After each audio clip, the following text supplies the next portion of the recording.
Hello दोस्तों, मैं आज बात करने जा रहा हूँ कि आज ब्राह्मण व्यवस्था है कि नहीं। इससे ब्राह्मण व्यवस्था का मतलब ये नहीं कि वो पुराना जमाना मध्य प्राचीन भारत का। अगर आप समझे तो अब हम बता रहे हैं कि जो आज का जो ब्राह्मण व्यवस्था है, और आप समझना चाहे तो इतना हैवी है कि लेकिन आप समझ नहीं पाते हैं। जैसे आप समझिए कि आपको बिहार से दिल्ली जाना है। बिहार से दिल्ली जाना है तो आप किस माध्यम से आएगा? ट्रेन के माध्यम से या फ्लाइट के माध्यम से? दो माध्यम है। तब आपके अंदर किस ओर जाने की इच्छा होगी? जब आप पर निर्भर करेगा। जब आप पर निर्भर करेगा तब क्लियर होगा कि आप ब्राह्मण व्यवस्था में किस लेवल में है। जो लेवल है ना ब्राह्मण व्यवस्था, क्षत्रिय, वैश्य, शूद्र, ये आप पर निर्भर करेगा कि आप किस लेवल में है, किस ओर पर, किस दिशा में आप जा रहे हैं। आप गए जनरल का टिकट लिए, जनरल जिसमें समान हो जाते हैं, वो कौन सी व्यवस्था हो गया? शूद्र व्यवस्था हो गया। लेकिन अगर आप समझे तब, लेकिन अगर नहीं समझेंगे तो गलत बात है। और उसके बाद रिजर्वेशन वाला लिए, स्लीपर वाला, वो किस में जाएगा? नॉर्मल में।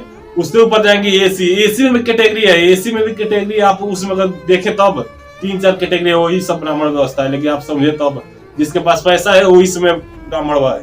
जिसके पास ज्यादा बुद्धि है, विवेक है, वो अपना बुद्धि विवेक इस्तेमाल कर दुनिया से पैसा लूट, जिसे अपने पास इकट्ठा कर रहा है, पैसा कमा रहा है, दुनिया पर घूम रहा है, अन्य देशों में जा रहा है, वो ब्राह्मण है आज के जीवन में।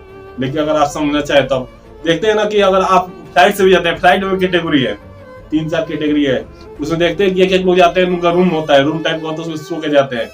और आप देखें तो एक लोग की और सीट होता है, हर जगह व्यवस्था है। और देखेंगे तो आपको जो फ्लाइट में जाते हैं, आप फ्लाइट में जाते हैं या ट्रेन में जाते हैं, तो कितने लोगों को खाना मिलता है?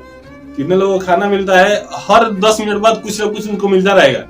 जब लंबा दूरी होगी तो कुछ ना कुछ उनको मनोरंजन के लिए चाहिए। लेकिन अगर आप वही जनरल में हो, आपको कोई पूछने वाला नहीं आप कैसे जा रहे हैं। एक डिब्बे में 50, अब कितना कहा जाए, कितना, किसी हाथ ऐसे है, मुड़ी है, 2 पैरों के बीच मुड़ी, सर उसका निकला हुआ है, हाथ टेढ़ा है, बैग रखने की जगह नहीं है, अनेक प्रकार की दिक्कत आती है। यही सब है अगर आप समझना चाहे तो। जिसके पास पैसा है वो इस समय ब्राह्मण है। और आप और समझ रहे हैं तो इस समय राजा कौन है? प्राचीन भारत से तुलना करें तो इस समय राजा हुआ है, जैसे मुकेश अंबानी है, रतन टाटा है, अडानी जी है, ऐसे है अपने देश में राजा। क्योंकि अगर उनको कहीं जाना है तो अपना खुद की फ्लाइट रखे भाई। फ्लाइट में सीट नहीं बुक करते, हमको फर्स्ट चाहिए, सेकंड चाहिए, थर्ड चाहिए। वे ने अपने खुद का फ्लाइट रखे हो, उससे गए। और बताइए कितना सुपर व्यवस्था है। लेकिन अगर आप समझे तो, हम नहीं समझेंगे तो कुछ नहीं है भाई। वैसे ही दुनिया चल रही है, आपको क्या मतलब है? अभी आराम से रहिए, सोइए, खाइए, पिए, आपको कोई टेंशन नहीं हुआ। लेकिन अगर आप समझे तब आपको समझ आएगा कि हम शूद्र में है, क्षत्रिय में है, वैश्य में है, राजा है। अब देखिए कितना बड़ा ये लेवल की बात है। आप समझे तब आपको पता चलेगा। जो राजा है वो कहीं भी जाता है तो अपना वहां जाने से पहले उसकी कितनी व्यवस्था होती है।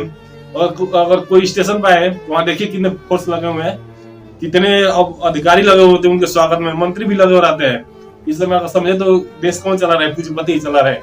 लेकिन आप समझे तो आप कितना लेवल की जैसे इस समय व्यवस्था है। लेकिन आप इस दुनिया में अगर आप ऊपर से देखे, जैसे एकदम व्यू जिससे नहीं है, भारत का नक्शा रख दिए और उसको ऊपर से देखे, तब आपको समझ में आएगा कि हाँ क्या बात हो रही है। इस समय ब्राह्मण व्यवस्था इतना जबरदस्त है। राजा कौन है? पूंजीपति है। ब्राह्मण इसमें कौन है? IAS, IPS अधिकारी सब है। लेकिन अगर आप समझना चाहे तो, नहीं समझेगा तो एकदम आराम से रहिए, खाइए, पिए, सोइए, घूमिए, कोई टेंशन नहीं है। लेकिन अगर आप समझे तो इस समय शूद्र कौन है? जो जनरल डिब्बे में चल रहा है, जनरल डिब्बे में जा रहा है, बस में जा रहा है, एक बस में 50 बैठे हुए हैं, टैक्सी है, जीप है, कितने प्रकार के हैं। कहीं जाने पर लोग टेम्पू को या ई रिक्शा को बुलाते हैं, कितने लोग ओला बुलाते हैं, कितने लोग अपने रोल्स रॉयस से जाते हैं। इस समय यही व्यवस्था है। प्राचीन भारत से तुलना करेंगे तो यही निकल कर आएगा। लेकिन आप समझना चाहें तो, नहीं समझेंगे तो कोई बात नहीं। जैसे अब कितने लेवल की बात है, अगर आप समझे तो आपको इस समझ में आएगा। लेकिन अगर आपकी समझ उतनी लेवल की नहीं है तो ये बात समझ में नहीं आएगा। ऐसे ही और बातें बताता रहूंगा। जय हिंद।